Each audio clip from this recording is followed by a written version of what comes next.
दोस्तों, आज हम बात करने जा रहे हैं एक ऐसे शख्स की जिन्होंने ढेरों सारे कठिनाइयों के बावजूद भी वो अपने दृढ़ निश्चय और मेहनत के दम पर वह एक आज सक्सेसफुल आईएएस ऑफिसर है। हर साल लाखों परीक्षार्थी आईएएस ऑफिसर बनने की चाह में सिविल सर्विसेज के एग्जाम में बैठते हैं, पर इनमें से कुछ ही विद्यार्थी सिलेक्ट हो पाते हैं और वो एक सक्सेसफुल आईएएस ऑफिसर बन पाते हैं।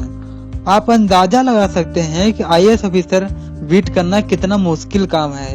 ऐसे में कोई भी इस एग्जाम को क्लियर करता है तो उसके लिए अपने आप में एक अलग इमेज बन जाती है, और जब ऐसा करने वाला किसी बहुत ही साधारण फैमिली बैकग्राउंड से हो। ऐसा ही गोविंद जायसवाल ने कुछ करके दिखाया, जो कि आम विद्यार्थी के लिए केवल एक सपना ही बनकर रह जाता है। गोविंद जायसवाल के पिताजी एक रिक्शा चालक थे और बनारस की तंग गलियों में एक 12x8 के किराए के कमरे में रहने वाला गोविंद का परिवार बड़ी मुश्किल से अपना गुजारा कर पाता था। ऊपर से यह कमरा एक ऐसी जगह था जहां शोरगुल की कोई कमी नहीं थी।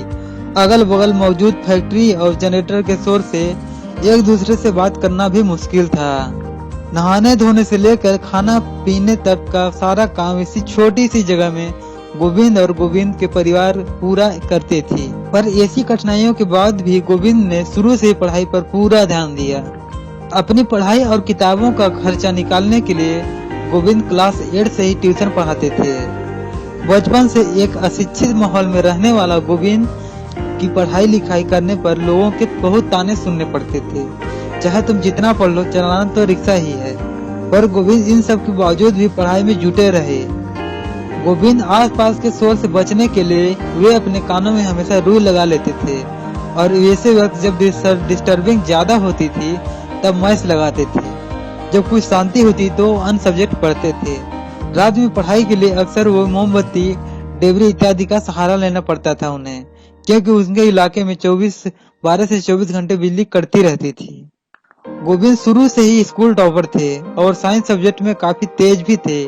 इसलिए क्लास 12 के बाद कई लोगों ने उन्हें इंजीनियरिंग करने की सलाह दी। पर उनके मन में एक बार यह विचार आया कि लेकिन जब पता चले कि एप्लीकेशन फॉर्म भी फीस है इंजीनियरिंग की 500 रुपए, तो उन्होंने यह आइडिया ड्रॉप कर दिया और बीएचयू से अपना ही ग्रेजुएशन करने की सोची, जहां सिर्फ 10 रुपए की औपचारिक फीस थी। गोविंद अपने आईएएस ऑफिसर बनने के सपने को साकार करने के लिए पढ़ाई कर रहे थे और अपने आईएएस ऑफिसर की तैयारी के लिए वे दिल्ली चले गए। लेकिन उसी दौरान उनके पिता के पैरों में एक घाव हो गया और वे सब बेरोजगार हो गए। ऐसे में परिवार ने अपनी एकमात्र संपत्ति, एक छोटी सी जमीन को 30,000 रुपए में बेच दिया ताकि गोविंद अपनी कोचिंग पूरी कर सके। और गोविंद ने भी अब उन्हें निराश नहीं किया। 24 साल की उम्र में अपने पहले ही अटेम्प्ट में साल 2006 में आयोजित सिविल सर्विसेज की परीक्षा में से 474 सफल कैंडिडेट में से 48वां स्थान प्राप्त कर उन्होंने अपने परिवार की जिंदगी हमेशा के लिए बदल दिया। अंग्रेजी का अधिक ज्ञान न होने पर उनका कहना था, कोई भाषा परेशानी नहीं है, बस आत्मविश्वास की जरूरत है। मेरी हिंदी में पढ़ने और व्यक्त करने की क्षमता ने मुझे अचीवर बनाया। अगर आप अपने विचार व्यक्त करने में कॉन्फिडेंट हैं तो कोई भी आपको सफल होने से रोक नहीं सकता। कोई भाषा सुपीरियर नहीं होती और भाषा सीखना कोई बड़ी बात नहीं है। खुद पर भरोसा रखो। गोविंद कहते हैं, पहले मैं सिर्फ हिंदी जानता था और आईएएस अकेडमी में मैंने पूरे इंग्लिश पर अपनी पकड़ मजबूत की।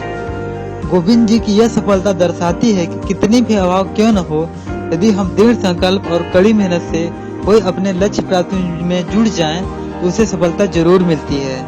हम आशा करते हैं कि गोविंद जायसवाल जी के संघर्ष कहानी हमेशा आपको प्रेरित करती रहे। आपके पास कितना भी कठिनाइयां और समस्याएं आ जाएं, बस आपको पीछे नहीं हटना है और अपने रास्ते पर चलते रहना है। चलता वही है जो गिरता है, बस आपको ये करना है, गिर करके उठकर फिर से चलना है। यदि आपको ये वीडियो अच्छा लगा तो आप इस वीडियो को लाइक कीजिए और शेयर कीजिए। यदि आप इस तरह का और वीडियो चाहते हैं तो हमारे YouTube चैनल को सब्सक्राइब कीजिए।